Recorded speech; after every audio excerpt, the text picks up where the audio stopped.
Um,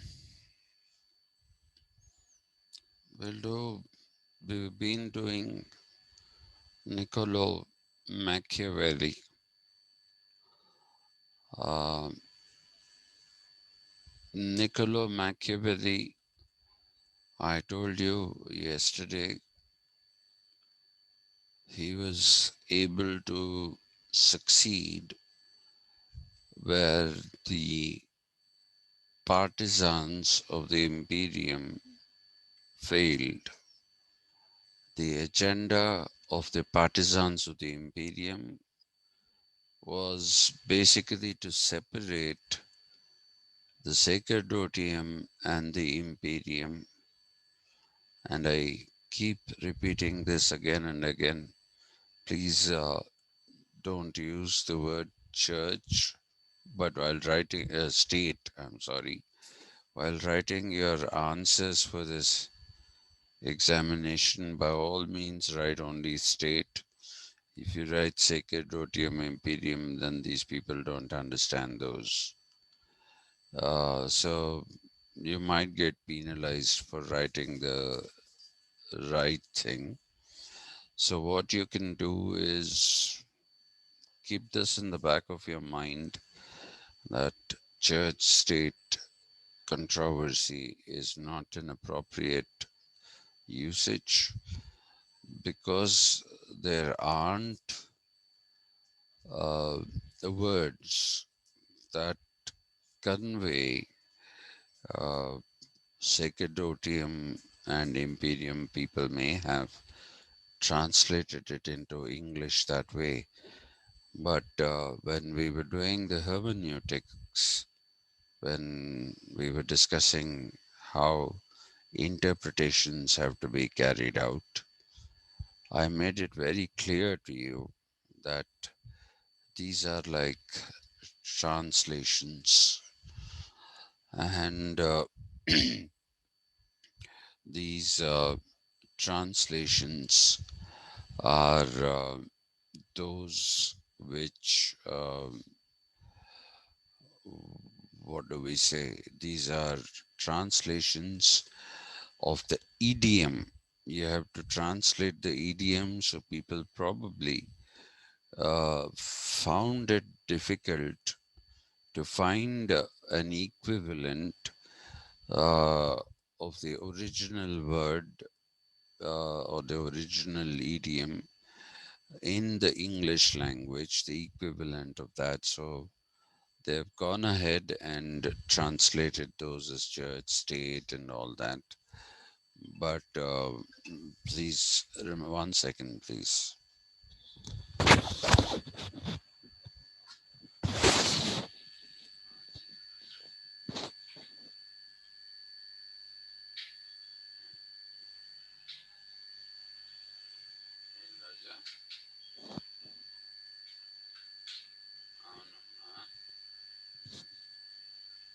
All the best, Raja.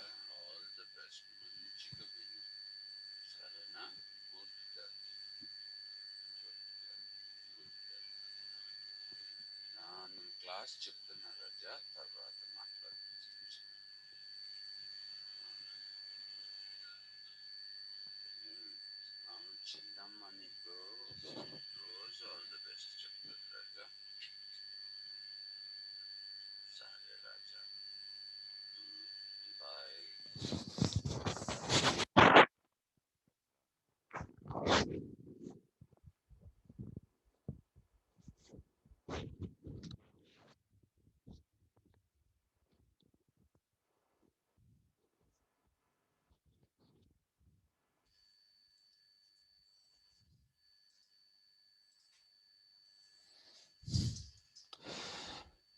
So then we are looking at a situation where there aren't idioms, um, adequate idioms um, that you can find in English. And the new hermeneutic theory says that if you don't find a proper idiom that conveys the proper original meaning, then the best thing to do is to explain in a sentence or two or three, depending on whatever that uh, idiom or phrase demands, explain it and continue to use the original words. So that is the reason why, while we were doing Plato and Aristotle, I've been using words like politeia and also using eudaimonia, telos, none of which have equivalents in English. The same problem we have with the sacerdotium imperium uh, uh, con- uh, controversy as well. So we continue to use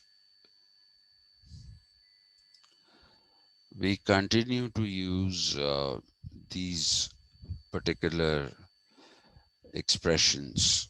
We continue to use the expressions imperium and sacerdotium.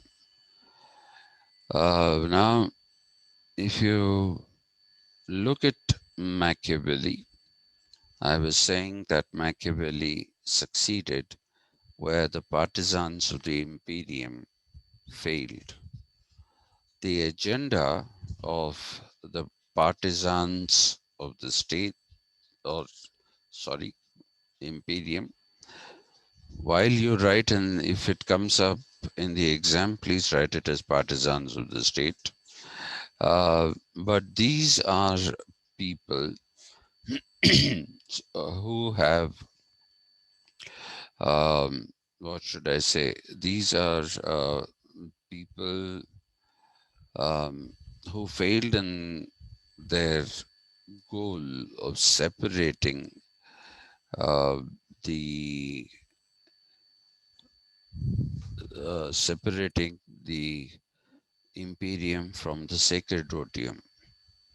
I told you that in the medieval period, the sacerdotium subsumed every other activity of human society, and it became almost the sole realm which was uh, very dominant. So, and we discussed the support that the partisans of the imperium received unexpectedly from um, the Franciscan friars, uh, two of them very well known, Marsilius of Padua and William of Ockham. And I also talked to you about two other Franciscan friars, John Duns Scotus, who's simply called Duns Scotus, and John Scotus Erijuena, who is also a Scotsman. The both the Scottis's are Scotsmen, but William of Ockham is an Englishman. In my first lesson, I made a mistake. I said that uh, he was also a Scotsman. He was not a Scotsman.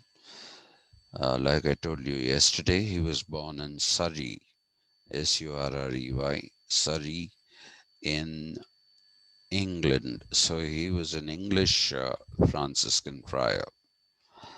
Anyway, so the point that we are trying to make is that despite the support from within the church, within the ranks of people associated with the sacerdotium, you find that the partisans of the state or partisans of the imperium floundered, mainly because of the fact that they could not find uh, legitimating principle for uh,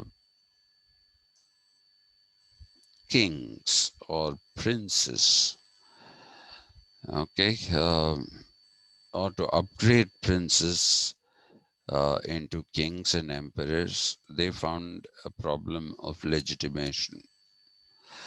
Because if you look at the times when they were conquerors, especially the Roman emperors, their legitimation principle was very simple, very straightforward. I conquer you, I am superior to you, and therefore I am your emperor or your ruler. It's as simple as that.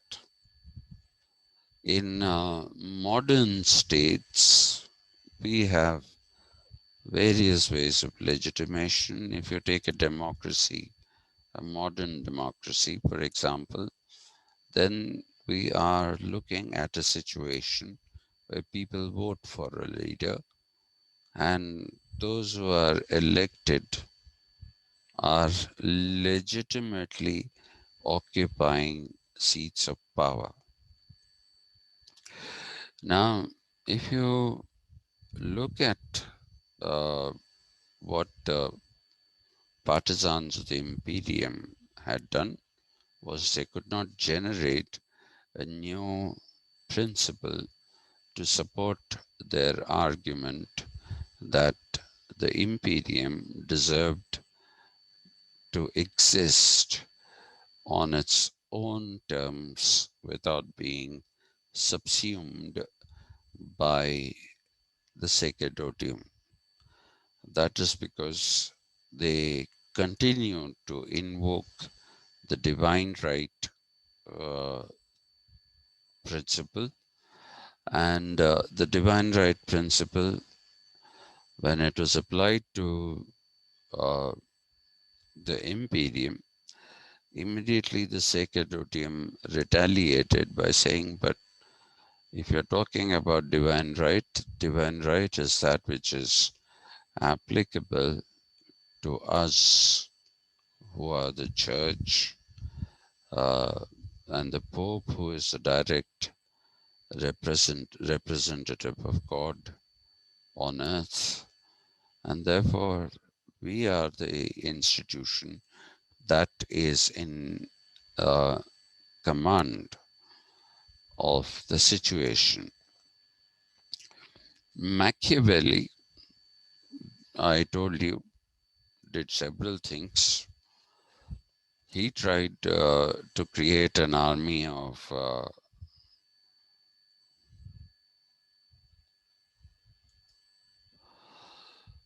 uh, he tried to create an army of mercenaries, and he wanted to establish the imperium on his own.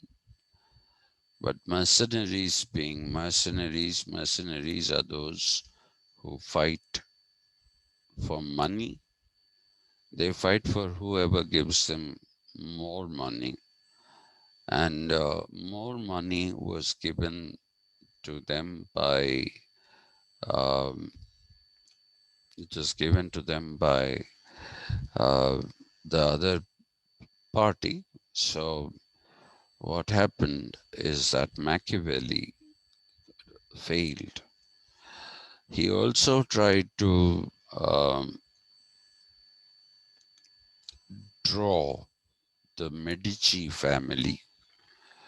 Uh, After he wrote The Prince, he made a dedication of that to Lorenzo de' Medici, who refused to act the way um,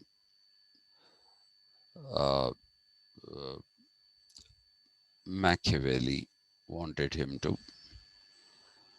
Uh, and then he also approached the Sforza, Sforza, pronounced Sforza, as you would say pizza.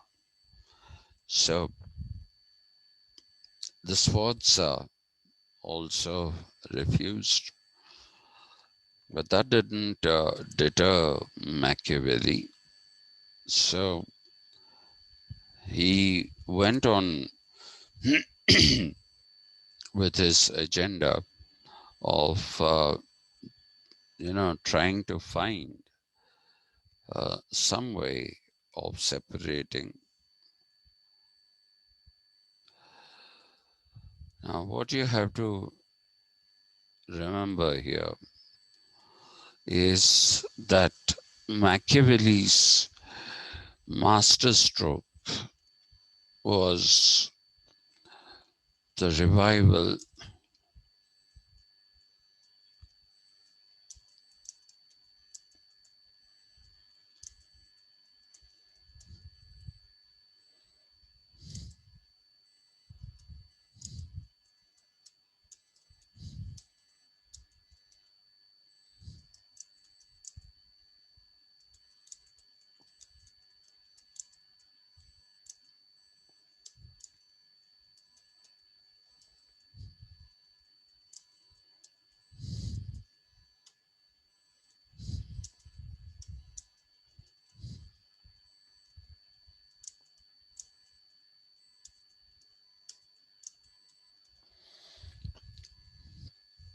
This is really his masterstroke.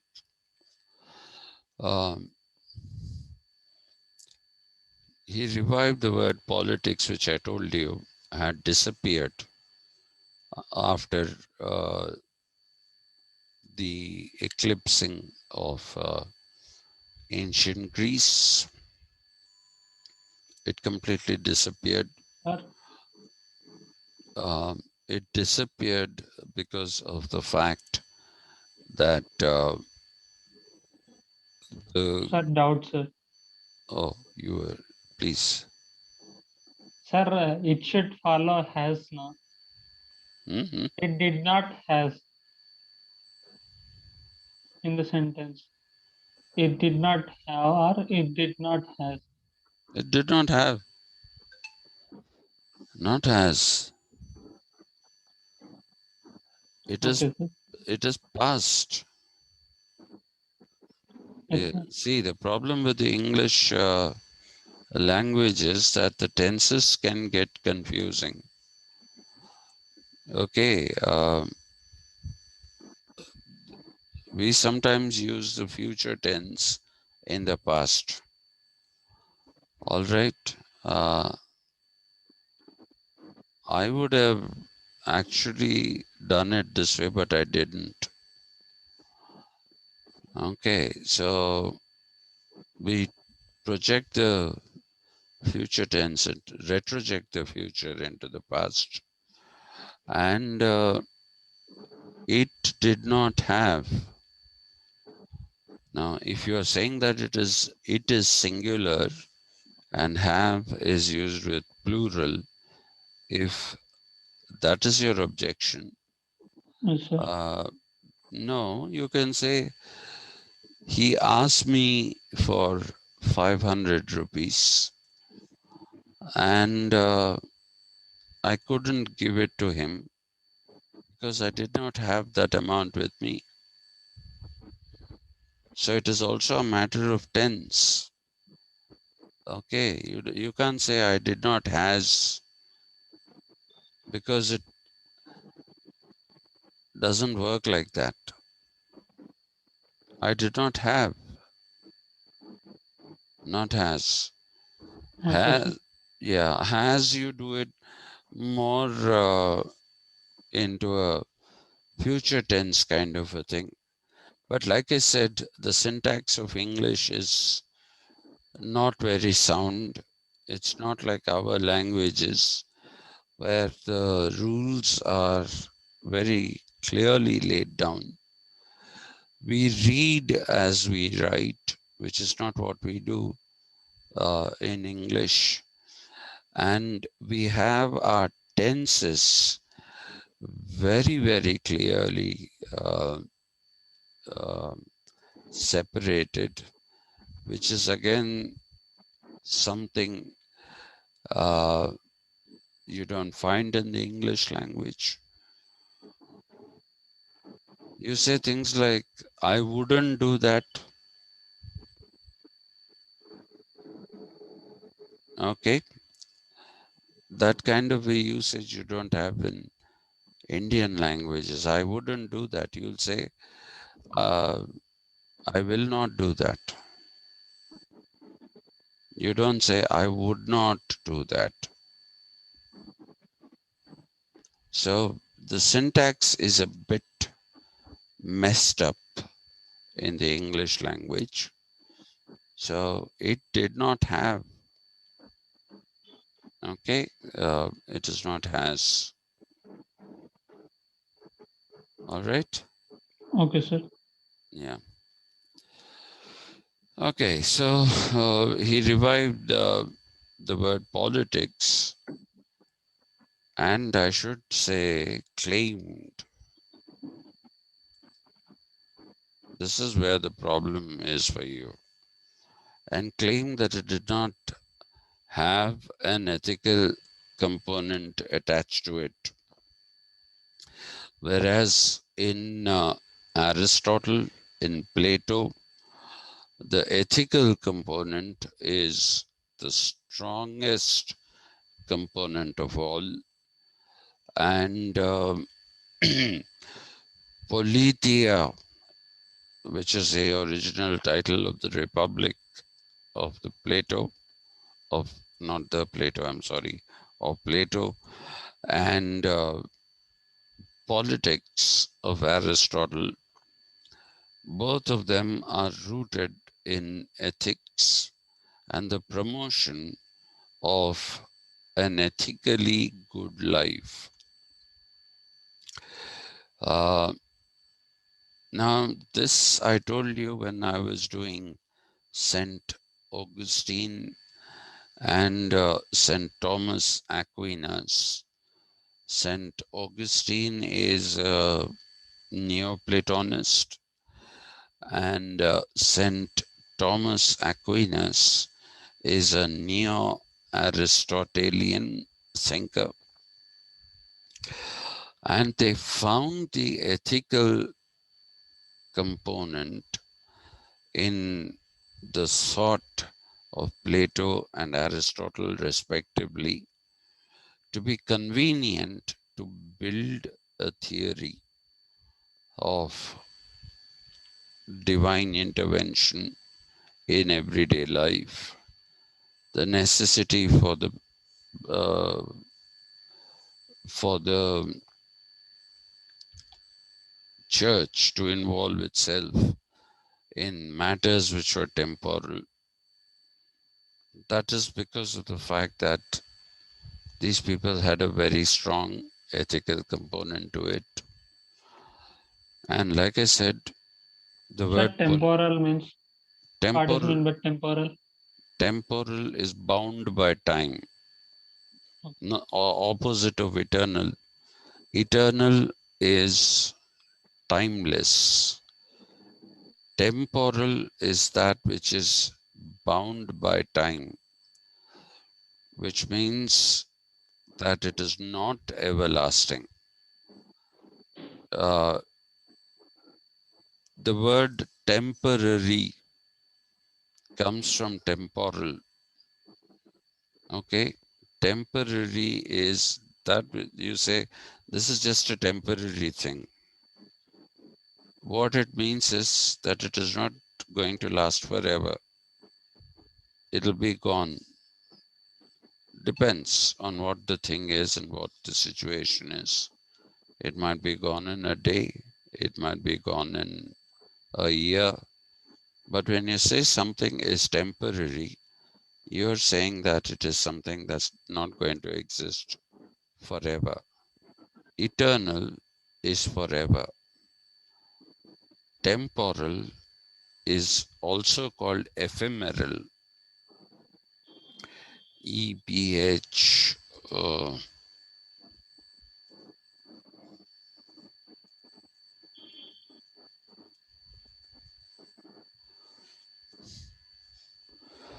EPHE, Sorry, ephemeral.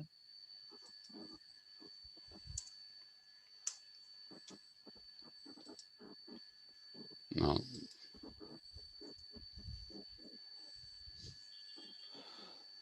Yeah, ephemeral is temporal, that which is there now but may not, will not be there. So it is something transitory. Yes, sir. Yeah. So in that sense, if you look at what Machiavelli was doing, Machiavelli was saying that the word politics did not have an ethical component attached to it. So his idea of the political,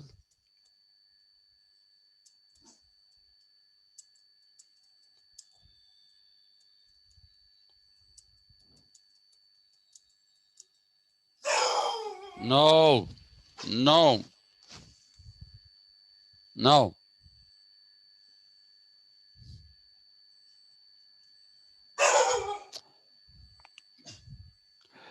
his idea of the political and what am I typing political again? Uh,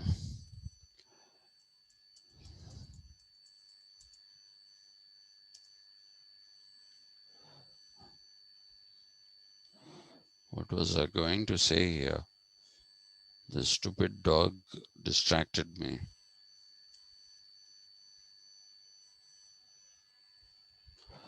Yeah, his idea of the political and of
Okay, he made politics and the political realm the realm of pragmatism.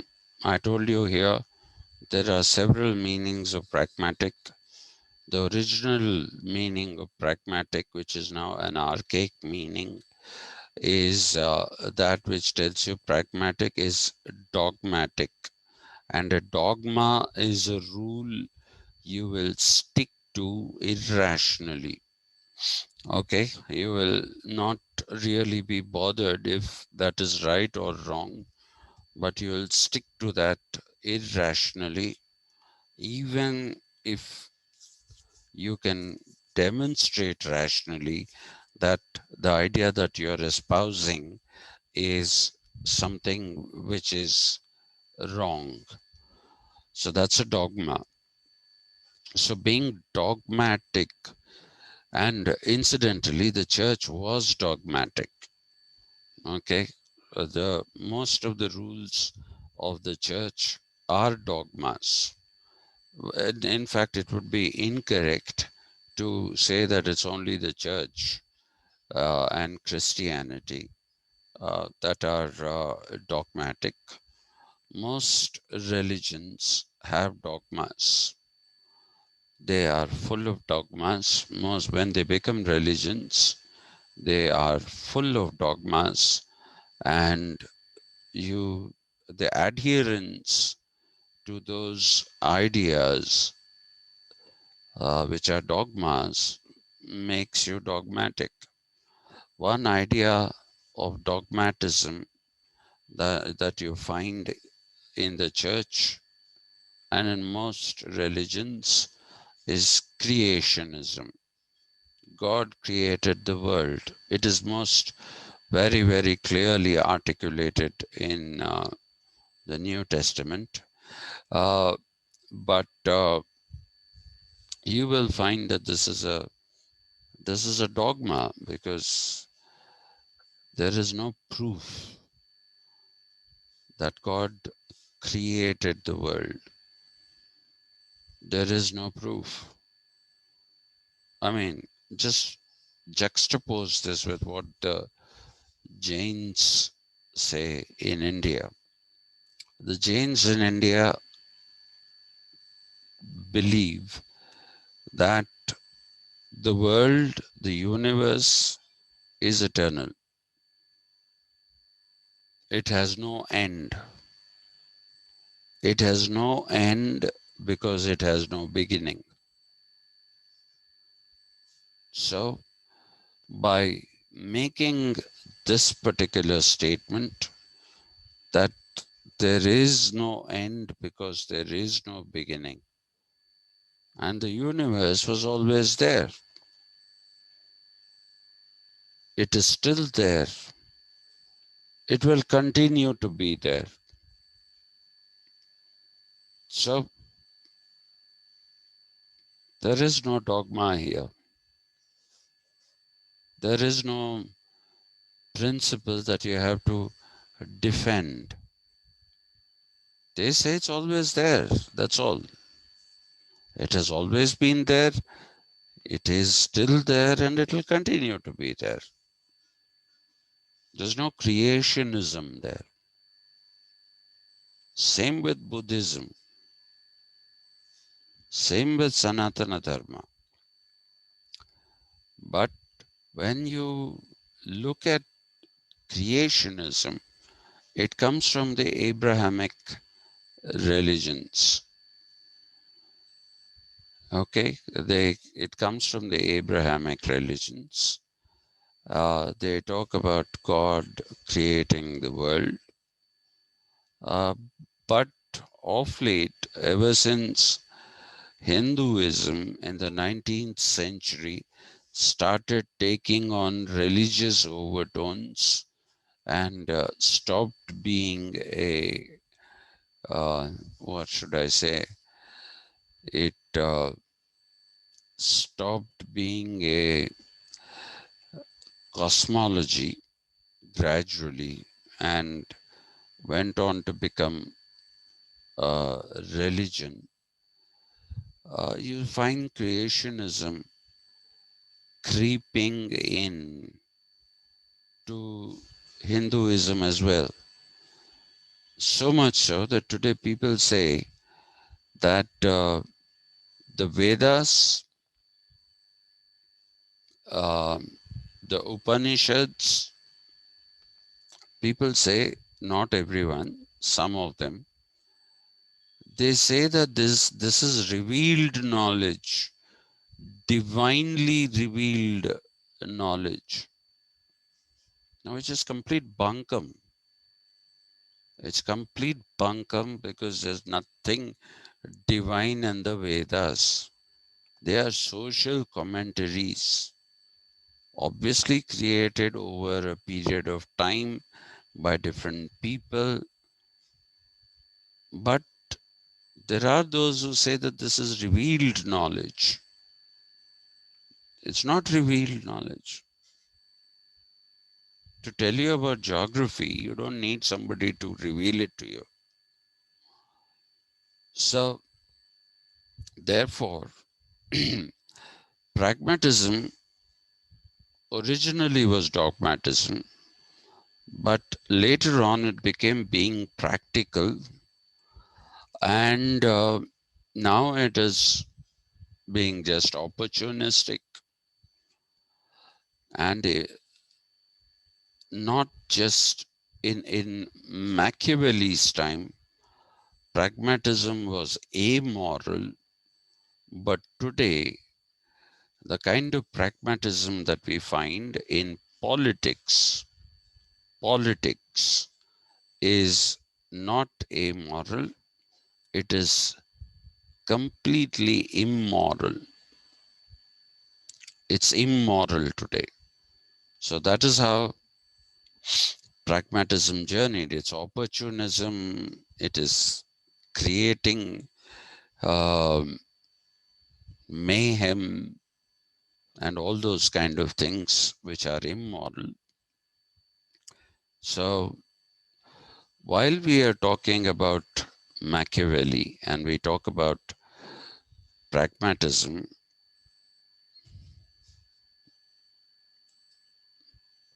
while we are talking about pragmatism, uh, then I guess we have to uh, take, we have to make it clear as to what pragmatism is in Machiavelli's case. It is being practical, not being tied down to some lofty ethical idea. Being pragmatic is also being acknowledging the existence of power relations. Okay, it's also the acknowledging of power relations. Machiavelli is the first to do that. Okay, and he also, therefore, should be considered as a pragmatist who's practical and believes in the exercise of power. He wants the prince that he's talking to or talking about to conquer and unify the various principalities of Italy. This is what Machiavelli actually wanted, the unification of all the principalities, the different principalities, Naples, Venice, Florence, Rome. He wanted them all unified under one prince. So it is a blatant exercise of power. He is unashamed about this claim. And he believed that ethics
okay, so he basically says that ethics stood in the way of the agenda of politics, and they were totally irrelevant to politics. And hence, he not only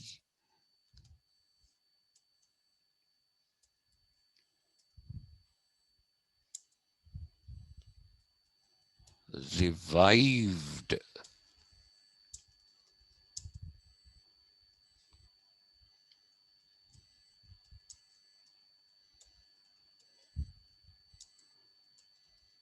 but also he not only revived the term politics but also made it free of ethics.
In by setting politics free of ethics, uh, he prepared for the modern period to emerge.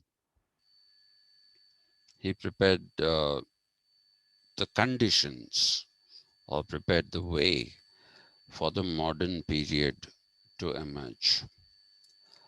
And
Hobbes and Locke,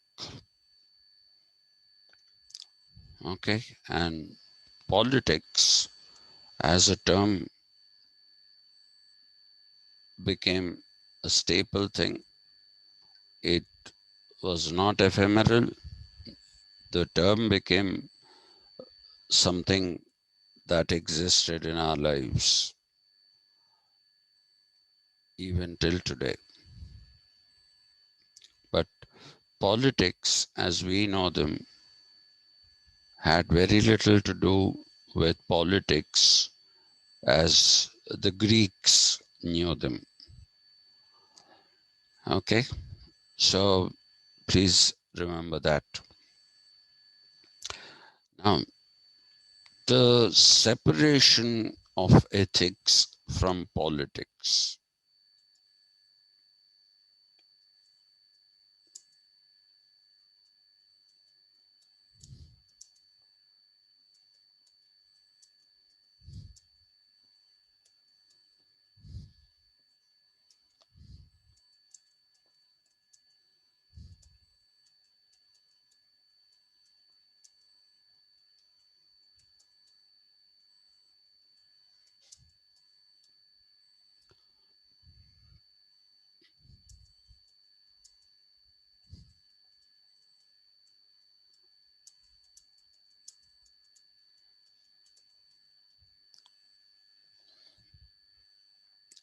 This is what differentiates Machiavelli from the partisans of the imperium.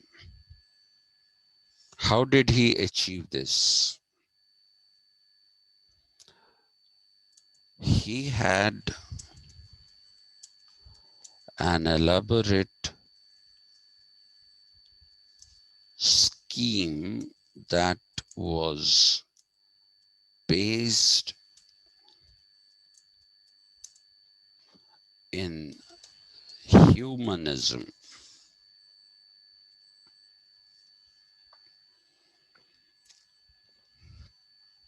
Okay, I told you what humanism is. Humanism is the sorry, humanism is the ability,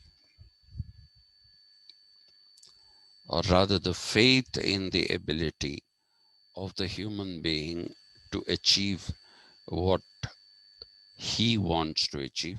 At that time, there was no she, so it was he. What he wanted to achieve, that is humanism.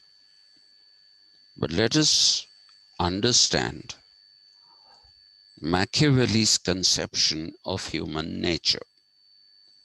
I have talked to you about the fundamentality of human nature argument.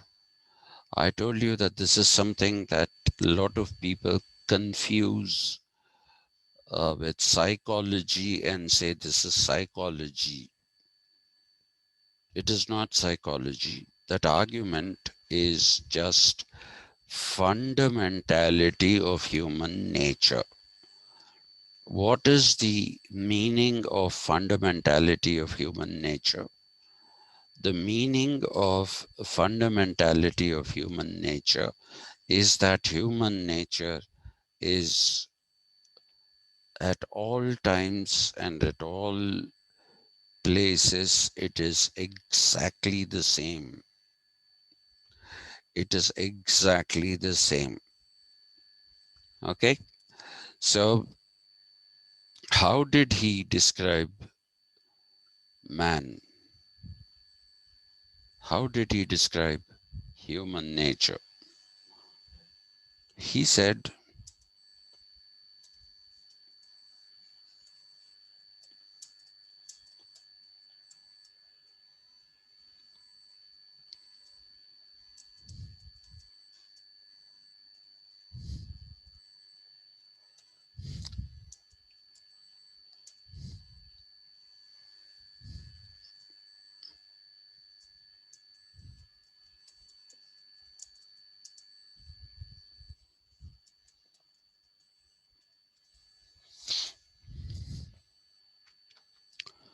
man is fickle,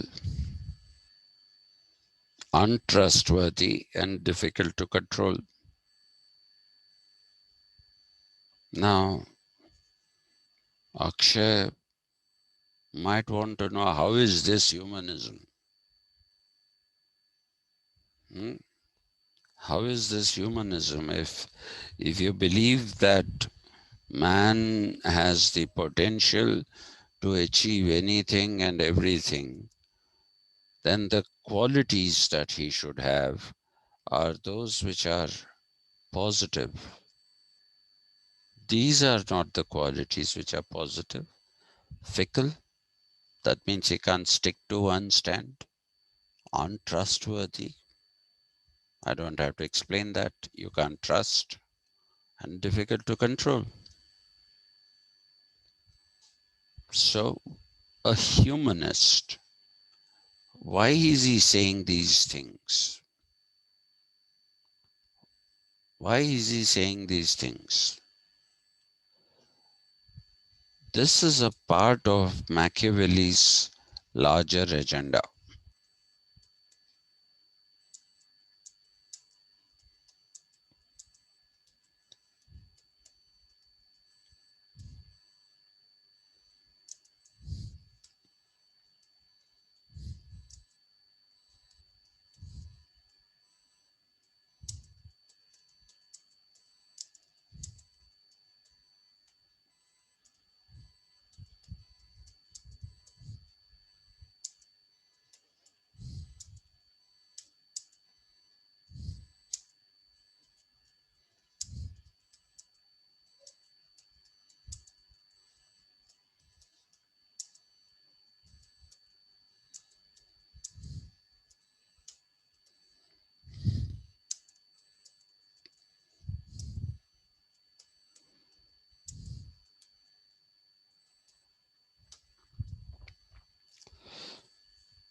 What is being done by Machiavelli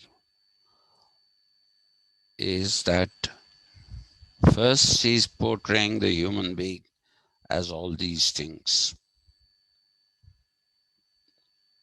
Then he says, because man is all these things, he can only be ruled by a very powerful prince who can control capricious, this capricious uh, being called man. So, this is the cunning of Machiavelli. Machiavelli has to sustain the separation of from ethics, ethics from politics, separation of ethics from politics. So, how do you do it? You first portray man as unreliable, a completely unreliable person who cannot be ruled by ethics. He needs to be ruled by an iron hand, and therefore you need a powerful prince. You need a powerful prince who will take care of this rogue of a being that is man. For him, the church is not capable of doing all this. Now, Machiavelli's cunning or cunningness, if you want, you don't need to say cunningness, you can simply say Machiavelli's cunning. Uh, Machiavelli's cunning is something uh, that is so evolved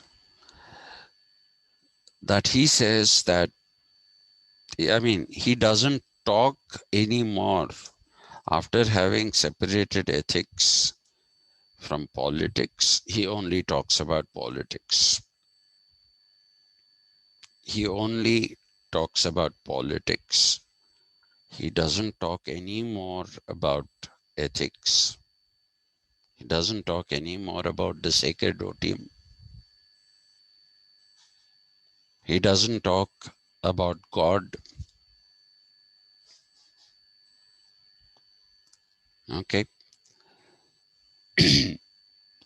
So Machiavelli, after separating the imperium from the sacerdotium, acts as if the sacerdotium just doesn't exist. He acts as if it just doesn't exist.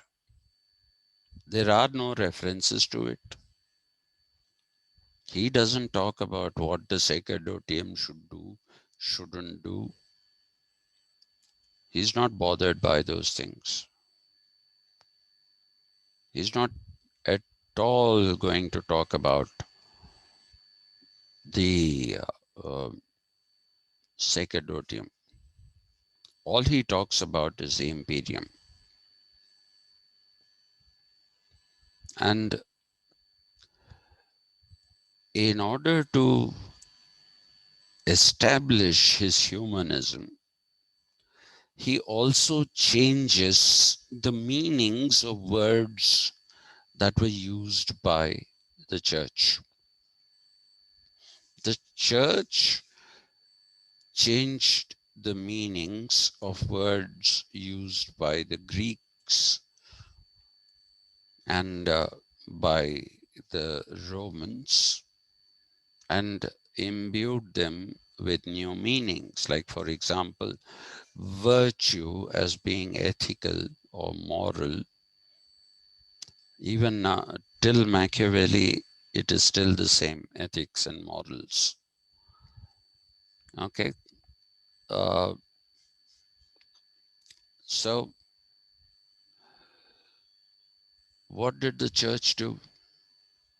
The church made virtue, which was excellence for the Greeks, manliness for the Romans, and they made it into piety, dedication to God, and living according to the rules of the church. That is what they did with the word virtue. They changed the meaning completely, made it ethical when it didn't have an ethical dimension at all. Now, Machiavelli rechanges the meaning of virtue. He doesn't go back to Greece, he goes back to Rome, and he says virtue, which he actually calls virtu. So I'm going to use that spelling so that you know virtu is the word that he uses in Latin. Virtu for him is once again manliness,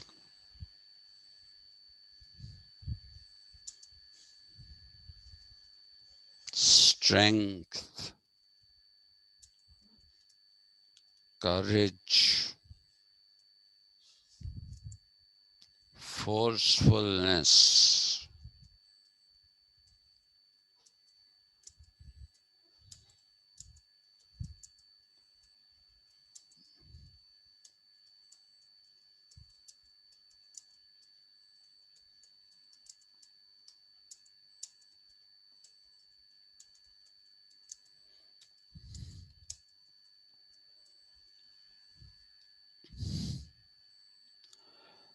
and he doesn't stop there. The Christians used another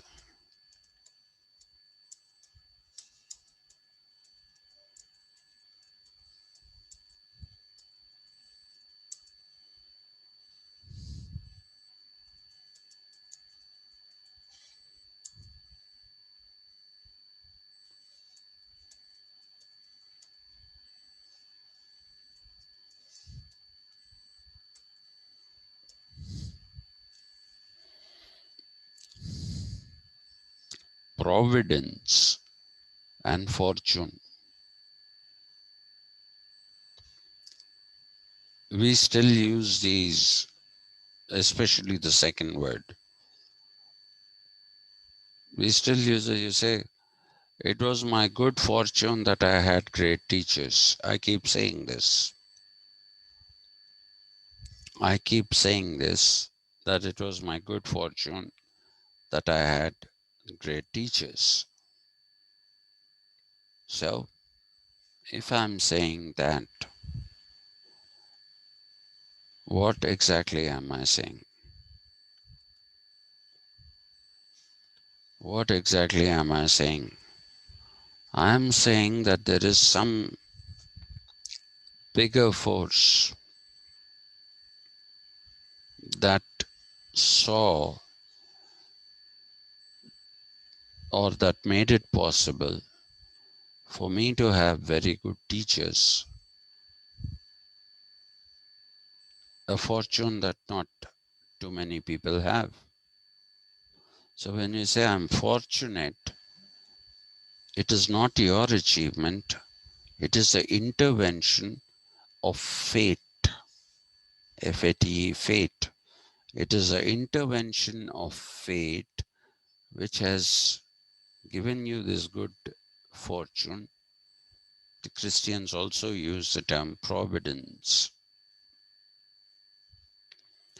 So Machiavelli decides that he's also going to change the meaning of fortune. He uses the Latin variant, which is fortuna. If you want, you can continue to use virtue and fortune, but I'm doing it in this way so that you understand that there's a difference between fortune and Fortuna, virtue, and virtu. When Machiavelli uses virtu and fortuna, Fortuna is a woman who is attracted.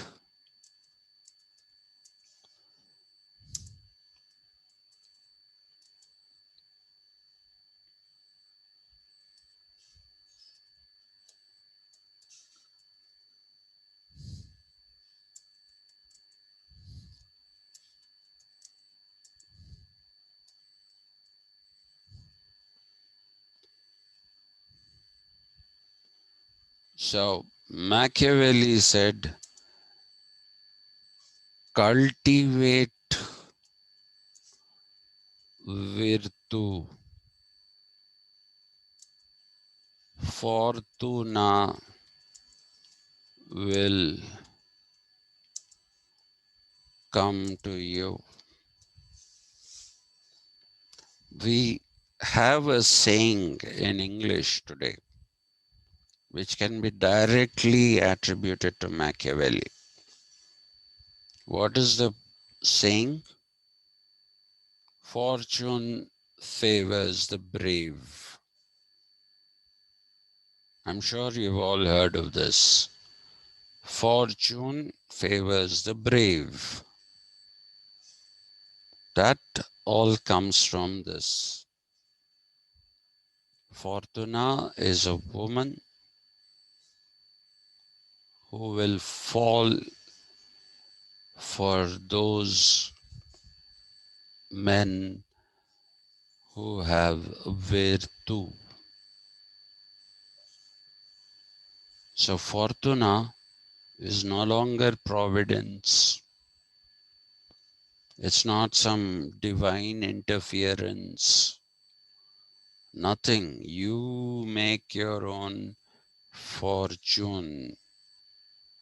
That's what he's saying. Make yourself manly and attractive to Fortuna, and she'll come to you. Now,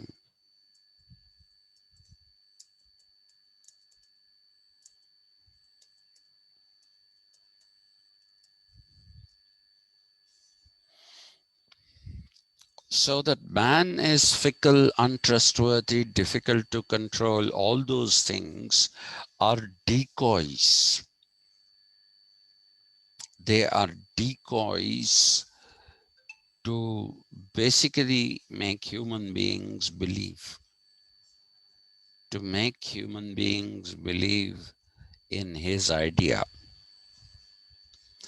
But he's not asking everybody to become a man of virtu. He's only asking a prospective prince. He's only asking a prospective prince to become this, a man of virtu,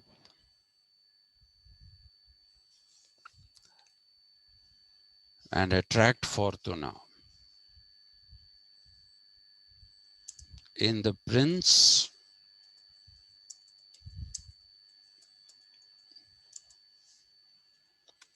Machiavelli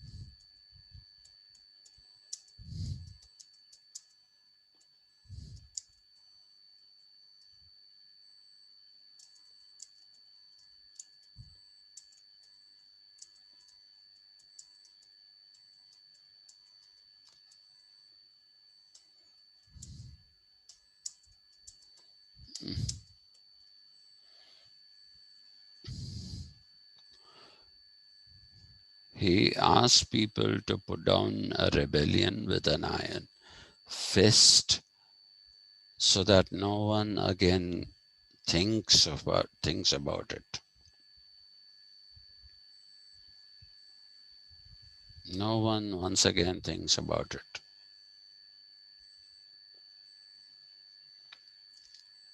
So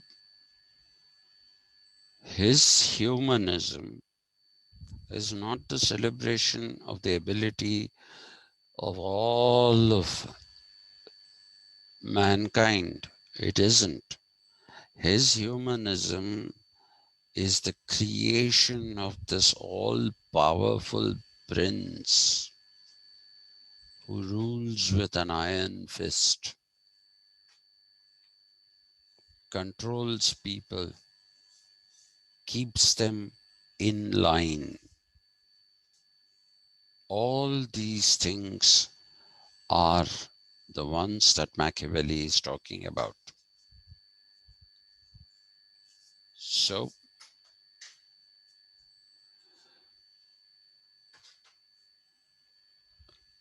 his humanism is different from the humanism of the people of the Renaissance, who believed that all human beings had some glorious qualities. Machiavelli's humanism doesn't have that.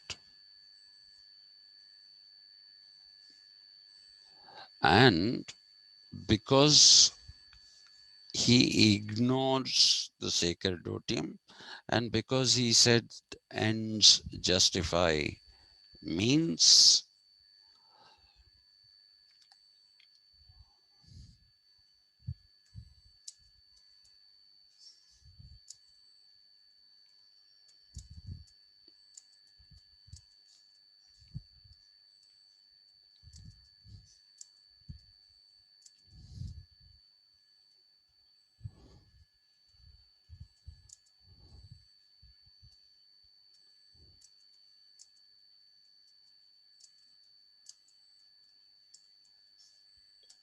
Sir, what is the meaning of the word ensign means? in a minute, I'll tell you.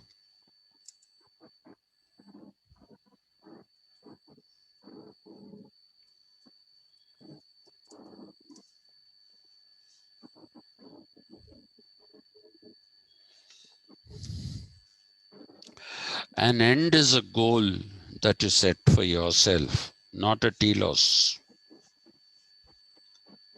Okay. And if you set a goal for yourself, then you have to somehow or the other, you have to meet that goal. Somehow or the other. If you have set yourself that goal, you have to meet that goal. That is what he says. It doesn't matter what means are the methods that you adopt in order to reach your goal. They don't matter. Whatever methods that you have used to reach your goal, and if you've reached your goal, then the reaching of your goal justifies anything that you might have used as its method. Sir, these words have same meaning in the conception of Kant's categorical imperative. Categorical imperative is a moral thing. It's exactly the opposite. Categorical imperative is the goodwill. A categorical imperative is something that is there to be followed by man irrespective of the circumstances. Morality is inviolable. Morality is inviolable, and you can use You have to use morality under the most testing of circumstances, because that is a categorical imperative. Morality, or the following of morality as a category, is an imperative. Imperative is you have no choice. You have to follow it. So it's exactly the opposite of this. It's the opposite of this. Gandhi believed in that categorical imperative. He said, ends don't justify means. He says, it's not just the end that is important, it is the means also which are equally important. For him, India attaining independence and freedom had to be done through non-violence and civil disobedience. That is why when the Chauri Chaura incident happened, what did he do? He suspended the nationalist movement. He suspended the nationalist movement and said, people have done something which is not acceptable. And if you have done something which is not acceptable, then I will not run this, which is the killing of the policeman by setting the police station on fire, by locking the policeman inside and setting it on fire in Chauri Chaura in 1922. And he said, no, this is not acceptable. He said India should get its independence without bloodshed. We will not make the British shed blood, even if they make us shed our blood. That is what he said. So it's a moral principle, which he saw as a categorical imperative, inviolable under any circumstances. Inviolable under any circumstances. So that is a Yes, sir. completely different thing. Just the opposite of this. Yes, sir. So when the person who called him the preacher of evil is Leo Strauss. Okay. And Leo Strauss basically is looking at Machiavelli from a Christian point of view. It is a very wrong idea that Machiavelli did not have a conception of God. It is a wrong idea. It's just that in the Prince, he doesn't talk about God, religion. He doesn't talk about these things. Please remember that originally he started writing the discourses.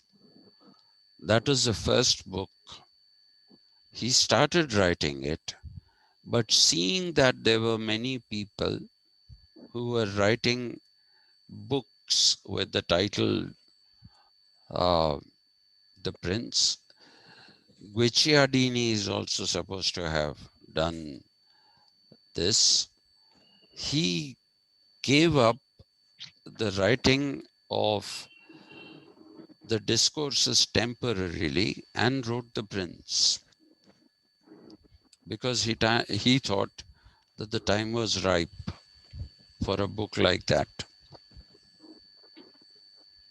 So he does not acknowledge God. He does not acknowledge religion. He does not acknowledge ethics because for him it's all politics. And I have separated politics from ethics. So once I have separated politics from ethics, where is the question of ethics being involved in my political theory? There is no involvement of ethics. There is no involvement of religion.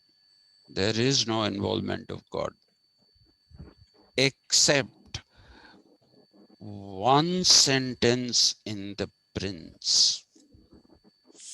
Except one sentence in the Prince, where he writes, Italy implores some unknown God to put it on the road to unification. That is the sentence. But what is he saying there? Some unknown God.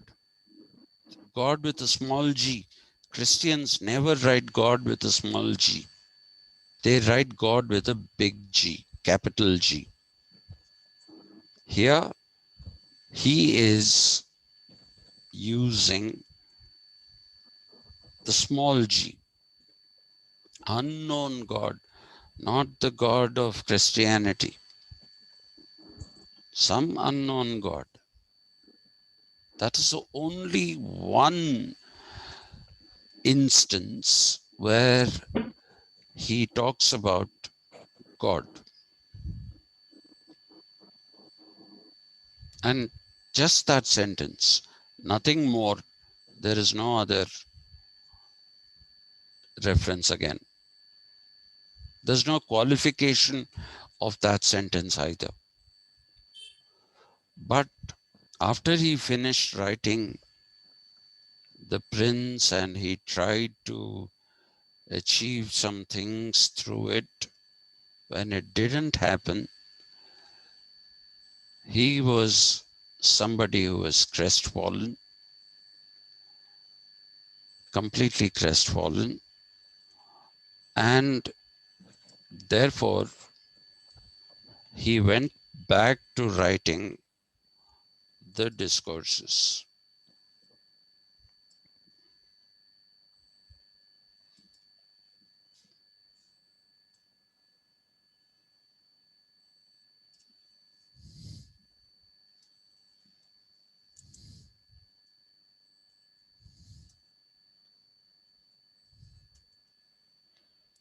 The discourses is a bigger book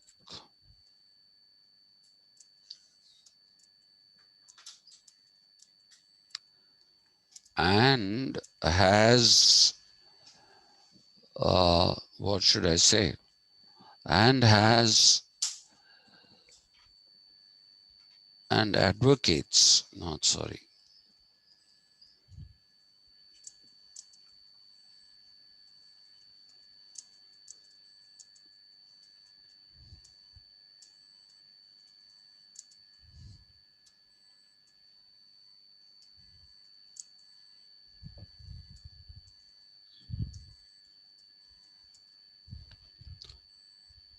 in this book, he discusses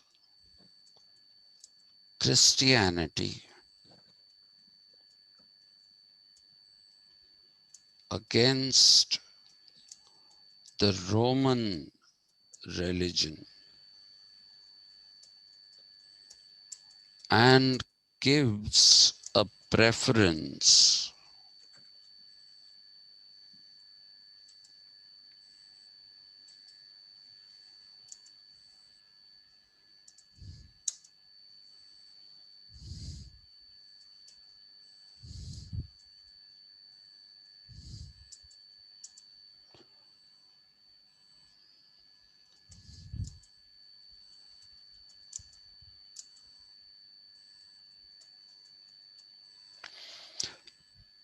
Here he mocks the Christian idea of God.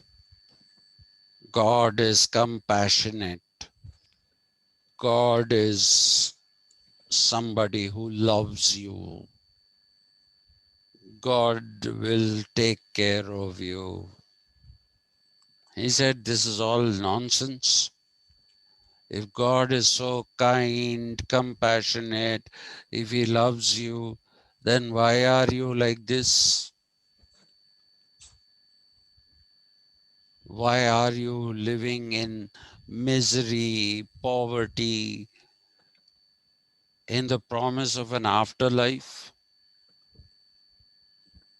He says that is all nonsense. This is where he speaks out against Christianity. So he is probably the first documented anti Christian philosopher. He anticipates Friedrich Nietzsche. Nietzsche wrote works against Christianity. He wrote a work called Antichrist. He also wrote another work, which is the genealogy of morals, where he mocks Christianity. He mocks it, and it says, and he says it talks about the ultimate man. Who's this ultimate man? He's a pathetic creature. Man deserves better. That argument was first made by uh, Machiavelli in the Discourses.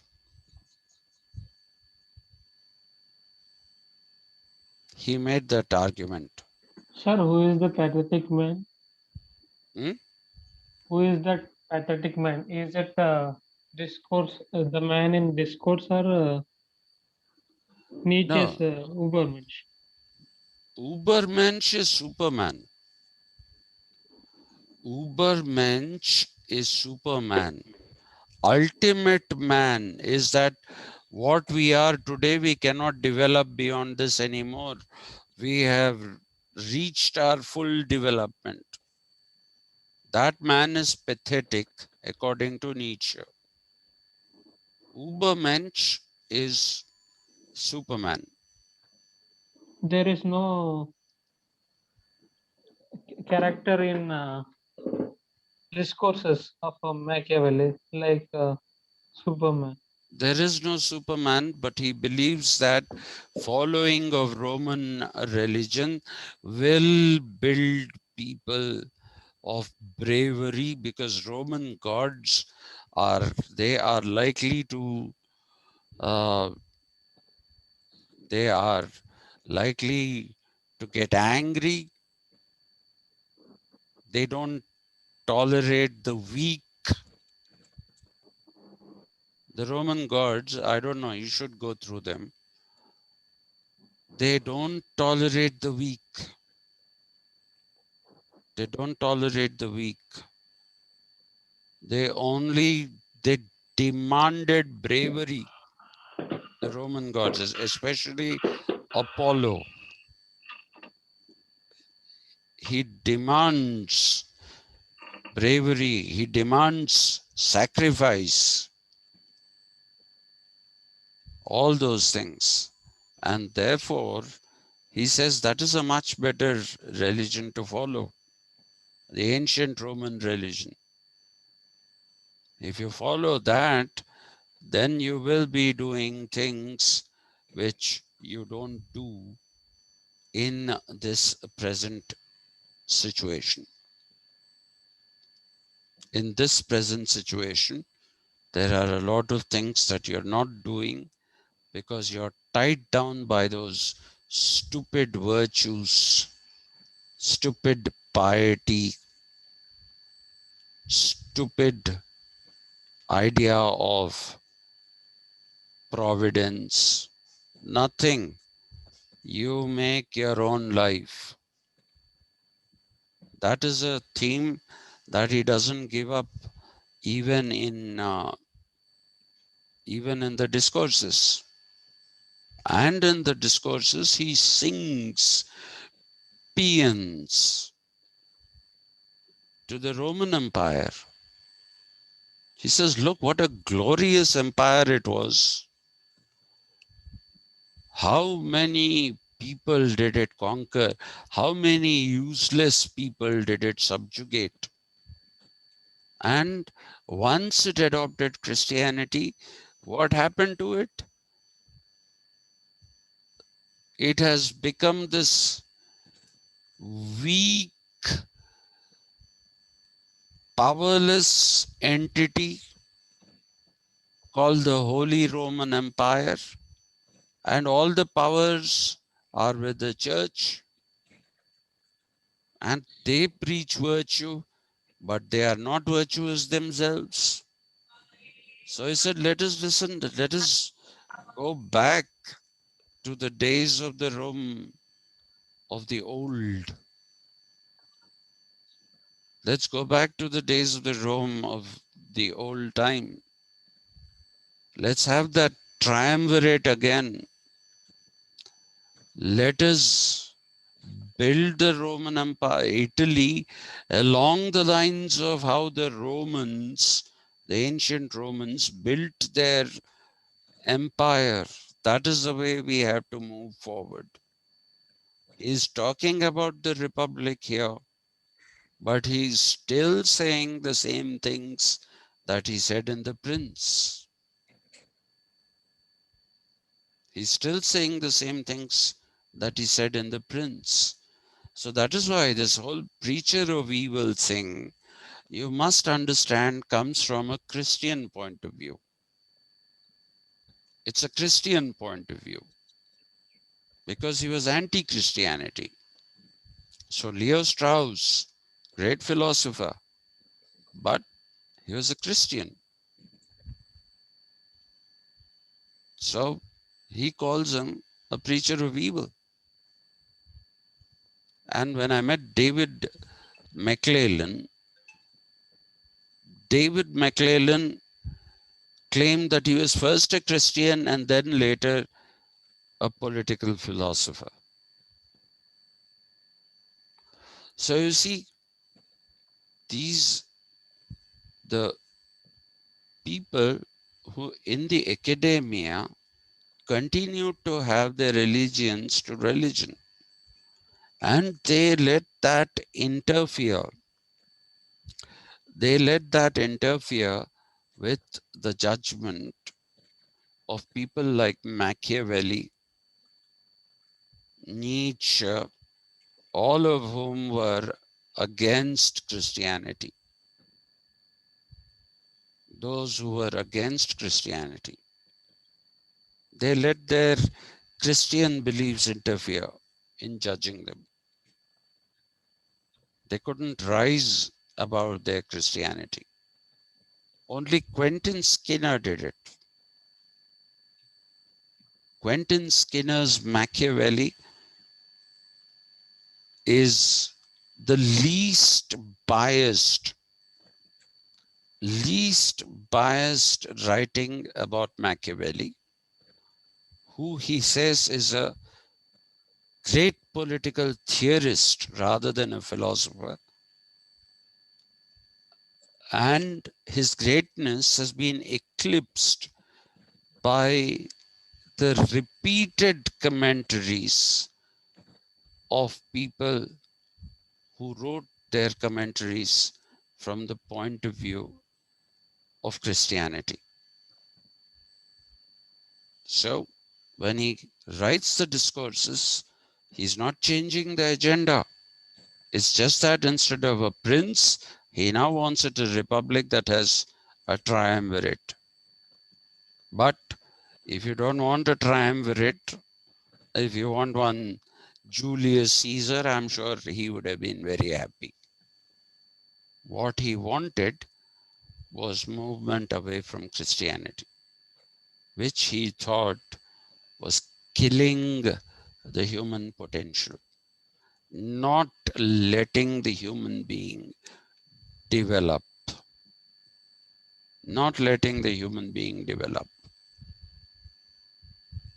It's killing the potential of the human being. So he's first in the line of anti-Christian thinkers. So it's 10:41.